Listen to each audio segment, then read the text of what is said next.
Hi, I'm Tucker Dennis, recovery coach here at Sunshine Coast Health Center in Pell River. Welcome back to our final installment of the Gifts of Imperfection, or Embracing Imperfection. I was kind of thinking about the wrap up to this series and this book that we've been studying, The Gifts of Imperfection by Brené Brown. And the subtitle to her book is Letting Go of Who You Think You're Supposed to Be and Embracing Who You Are. And when I think of that in light of our situations with our loved ones and living with our family members who have been in addiction or who are in early recovery, thinking about how this material relates to our journey in that process. And I can see how some of the things that we've talked about, how we can take those and relate them to our situations and our circumstances. So today is just sort of a summary of what we have been talking about. So I thought I would just go over each of the guideposts that we've looked at in this series.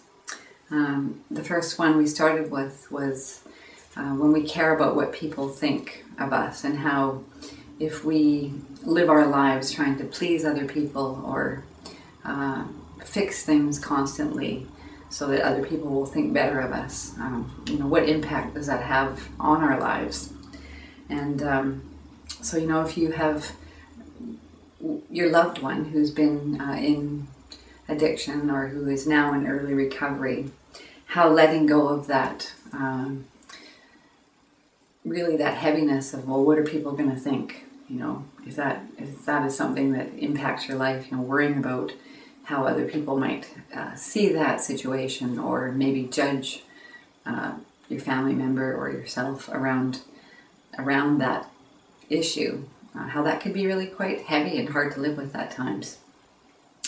So the lesson there in that chapter was, just letting go of that and getting in touch with, how you want to be in this, and how you can be more vulnerable sometimes, more real, more authentic, with accepting, that life isn't perfect, and that we all have things that we have to live with, and find ways to do that from a sense of peace and groundedness. The second one that we looked at was tied to that, and that was perfectionism.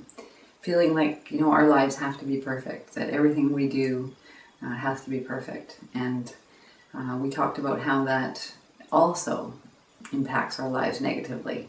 That when we can come from a sense of, just ease and flow, and it's the way things are, living life on life's terms, that's a lot easier, a lot more gentle. The next one was numbing and powerlessness. So, sometimes when we're trying to cope with really difficult situations, we do find ways that will numb sort of the pain of what we're going through. Whether that's using food or staring at the TV for hours on end, maybe the internet, shopping, that sort of thing. And so what Brené talked about in her book was, moving from that numbing place to being willing to feel our feelings, to accept what's happening for us, and learning to nurture and cultivate a resilient spirit, so that we can bounce back from the situations and circumstances in our life that are difficult. The next guidepost was cultivating gratitude and joy as an antidote to worry and anxiety. So again, learning that being anxious and living in fear all the time, it breeds a sense of anxiety, and what we're really looking for is a sense of safety and calm. And so thinking about ways that you can learn to cultivate those practices. And the last one that we looked at was when we have this need for certainty, for knowing what outcomes are going to be. And of course, all these things that we're talking about are common to all of us. We all feel better if we think we know what the outcome of something is going to be. and really looking at the truth of the matter is that we don't have that certainty. And so again, learning how to be with that fact of life and to bring in practices, people, good solid relationships that will help us as we're moving along our path. So all of these guideposts are really so helpful, so real.